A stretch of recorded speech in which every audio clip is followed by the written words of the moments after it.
प्राचीन काल की बात है, जब संपूर्ण सृष्टि में संतुलन डगमगाने लगा, देवताओं की शक्ति क्षीण होने लगी और असुरों का प्रभाव बढ़ने लगा।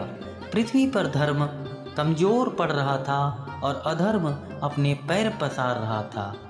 ऐसे समय में देवताओं ने समझ लिया कि जब तक दिव्य समृद्धि और धर्म की शक्ति पुनः स्थापित नहीं होगी, तब तक संसार में शांति संभव नहीं है। तब देवगुरु बृहस्पति की सलाह से देवताओं ने भगवान विष्णु का स्मरण किया। भगवान विष्णु ने उन्हें समुद्र मंथन का मार्ग बताया। उन्होंने कहा, क्षीर सागर के मंथन से ही वह दिव्य शक्ति प्रकट होगी जो संसार को फिर से समृद्ध और संतुलित कर सकेगी।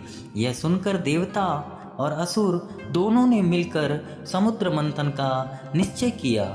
मंदरांचल पर्वत को मंथन दंड बनाया गया और वासुकी नाग को रस्सी। देवता और असुर दोनों ओर खड़े होकर समुद्र को मथने लगे। क्षीर सागर की लहरें उफान मारने लगी। यह केवल अमृत का नहीं बल्कि भाग्य और समृद्धि के प्राकट्य का महासंग्राम था। मंथन के दौरान सबसे पहले हलाहल विष निकला, जिसमें तीनों लोगों को भयभीत कर दिया। तब भगवान शिव ने संसार की रक्षा के लिए विष को अपने कंठ में धारण किया। इसके बाद कामधेनु, ऐरावत, कौस्तुभ मणि जैसे अनेक दिव्य रत्न प्रकट हुए, पर सभी की दृष्टि एक ही प्रतीक्षा में थी, माता लक्ष्मी के आगमन की। तभी क्षीर सागर से स्वर्णिम प्रकाश फैलने लगा। कमल पुष्प पर विराजमान सौंदर्य और करुणा की प्रतिमूर्ति माता महालक्ष्मी प्रकट हुई। उनके चारों हाथों में कमल और वरदान की मुद्रा थी। उनके प्रकट होते ही सृष्टि में पुनः आशा, शांति और समृद्धि का संचार होने लगा। माता लक्ष्मी ने अपने लिए भगवान विष्णु को पति रूप में चुना। यह केवल विवाह नहीं था, बल्कि धर्म और समृद्धि का पवित्र मिलन था।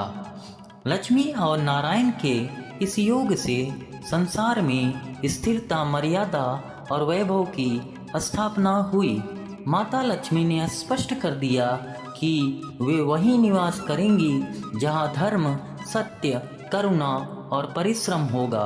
जिस घर में अहंकार, आलस्य और अधर्म होगा, वहां लक्ष्मी स्थिर नहीं रहेगी। इसलिए वे केवल धन ही नहीं बल्कि सद्बुद्धि और सद्कर्म भी प्रदान करती है। माता लक्ष्मी का संदेश स्पष्ट है, धन वही शुभ है जो धर्म के साथ अर्जित हो और लोक कल्याण में उपयोग हो।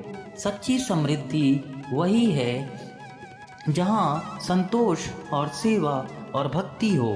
जो मनुष्य श्रद्धा और पवित्रता से उनका स्मरण करता है, उसके जीवन में कभी अभाव नहीं रहता।